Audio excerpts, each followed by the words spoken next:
Goeiedag vriende, ons wil julle herinner om Renaissance in gedagte te hou met jou finansiële beplanning. As jy Renaissance 'n vaste item op jou begroting kan maak, kan dit ons help om 'n konstante inkomste te genereer, waarmee ons baie beter kan beplan en vooruitdink. Jou bydrae word opreg gewaardeer.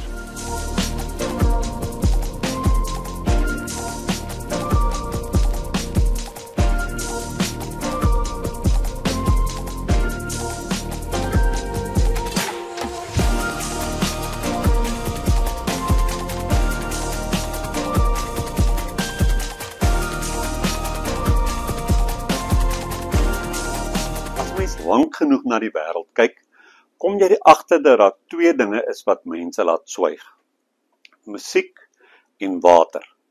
Kry iemand by die see, 'n rivier, 'n dam of 'n waterval en hulle word stiller as 'n ouma wat voorgee dat sy jou nie sien kwaad doen het nie. Water het 'n manier om die mens terug te bring na egtheid, iets wat ons nie kan ontken nie. Vandag wil ek 3 vrae vra. Wat doen water aan die menslike brein? Wat doen water aan die menslike gees? Waarom reageer ons so universeel daarop? Of dit nou die see, 'n rivier, 'n dam of 'n waterval is. Dit is 'n biologiese herinnering. Ons is nie net bloot lief vir water nie, ons is water. Ongeveer 70% van die liggaam, 80% van die brein, elke sel, elke gedagte, elke elektriese impuls, alles leun op 'n waterige infrastruktuur. Geen wonder ons word kalmer wanneer ons water sien nie. Die brein herken dit soos 'n hond sy baas herken. Daar is my element. Die kern van die saak, wanneer ons na die see kyk, 'n rivier kyk, ervaar die brein 'n afname in die wees op jou hoede netwerk. Die amygdala, daardie klein amandelvormige krisisbeampte in jou kop, kom tot rus. Dis die enigste plek waar dieselfde water wat jou kan verdrink, jou kan kalmeer. 'n Neurowetenskaplike het dit pragtig gestel. Die brein hou van patrone wat beweeg, maar voorspelbaar beweeg. Dit is waarom 'n waterval mens kalmeer. Dit stort en bruis en spuit, maar dit doen dit elke sekonde op presies dieselfde manier. Geen verrassings nie. Ritmiese bewegings, dit is waarna ons brein op soek is. As 'n mens lank genoeg na golwe kyk, begin jou breingolwe hul spoed aanpas. Die frekwensie verskuif van die gefrustreerde beta-golwe na die alfa-golwe van rustigheid en dagdroom. Dis waarom mense by die see skielik filosofies raak. Ek wonder of ek nie eintlik alles moet verkoop en 'n eenvoudige lewe begin leef nie. Gelukkig gaan dit meestal verby sodra die wifi by die huis weer werk. Water is die spieël van ons innerlike. Die see is hierdie groot ontredderaar en trooster. Die see laat ons klein voel en interessant genoeg is dit presies waarom dit ons kragte herlaai. Wanneer jy klein voel, verskuif iets in jou innerlike ekonomie. Jou probleme word opeens proporsioneel. Die see het nie raad vir jou belastingprobleme nie, maar hy sê wel, dit is nie die einde van die wêreld nie. Kyk, hier is die einde van die wêreld. 'n Rivier is die meester van metafoor. Riviere is plekke van beweging en rigting.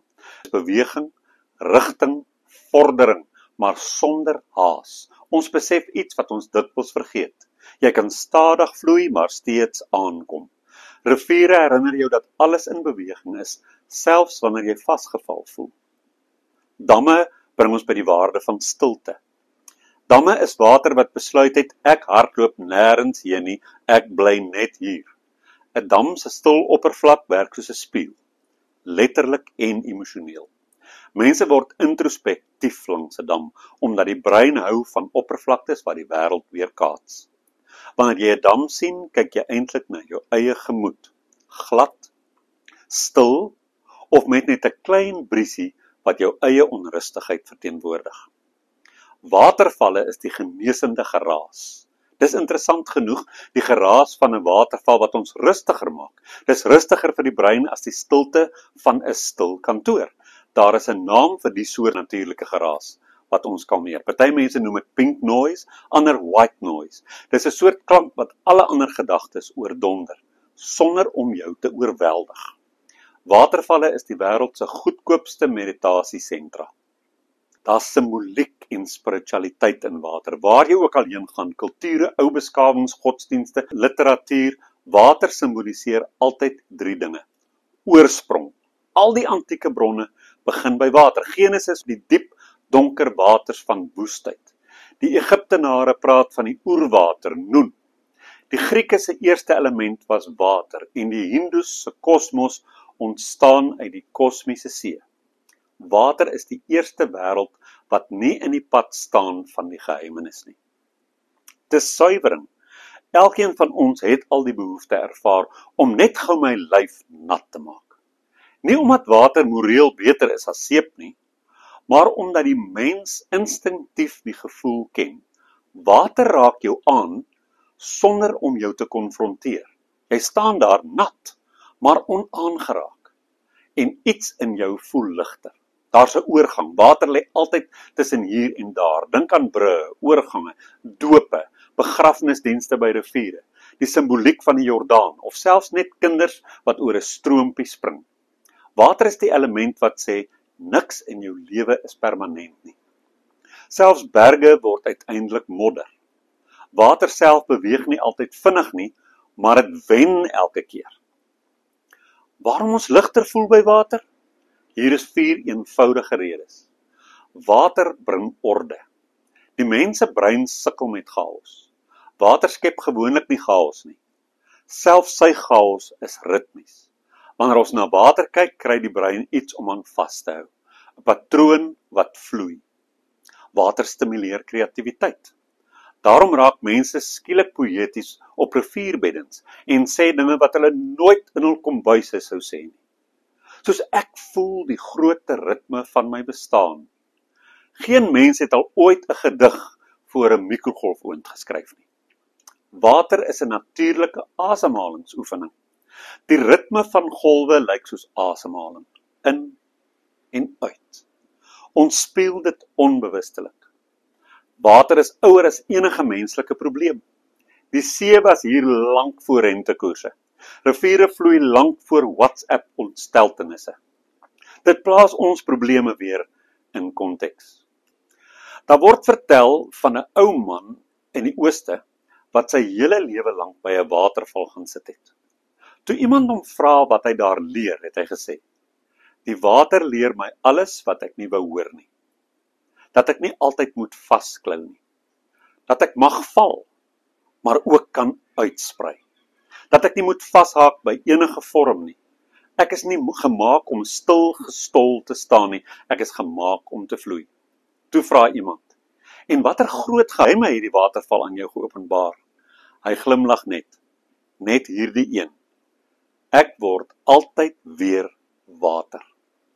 Wanneer ons by water staan, die see, 'n rivier, 'n dam of 'n waterval, gebeur daar 3 dinge met ons. Ons word kleiner in die beste sin van die woord. Ons word rustiger, fisiologies. Ons word dieper, emosioneel. Water vra nie veel nie.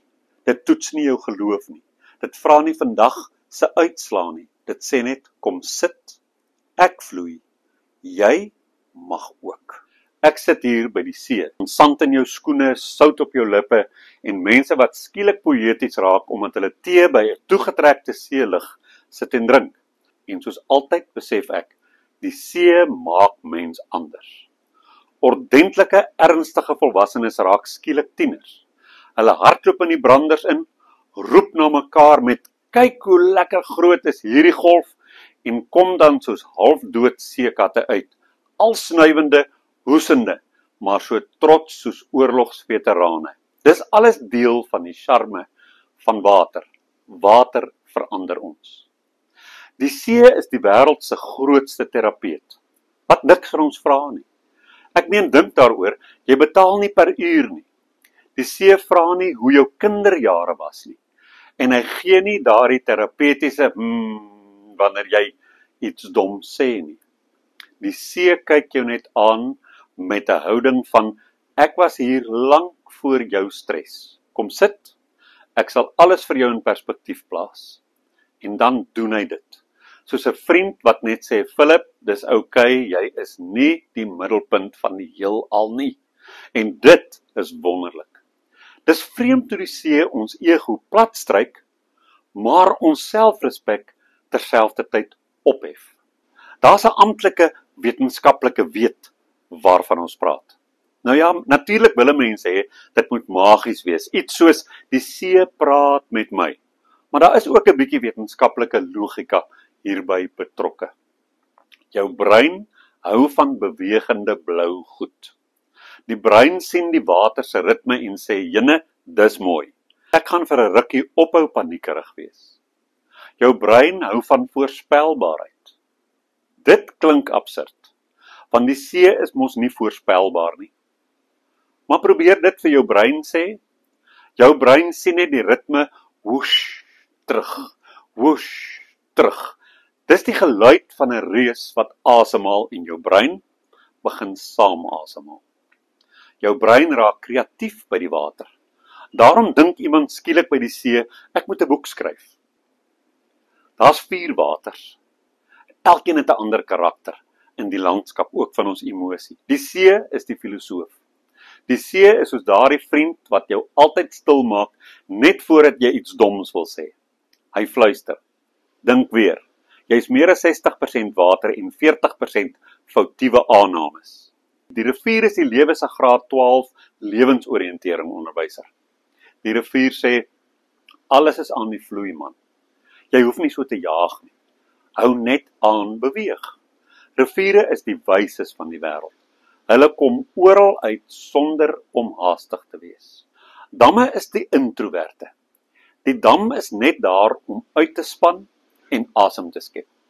Hy is soos iemand op 'n vakansie wat sy kop laat hang en heeldag boek lees, omdat hy mag. Watervalle, hulle is die oordinkers. Die waterval is dramaties. Alles moet net stort.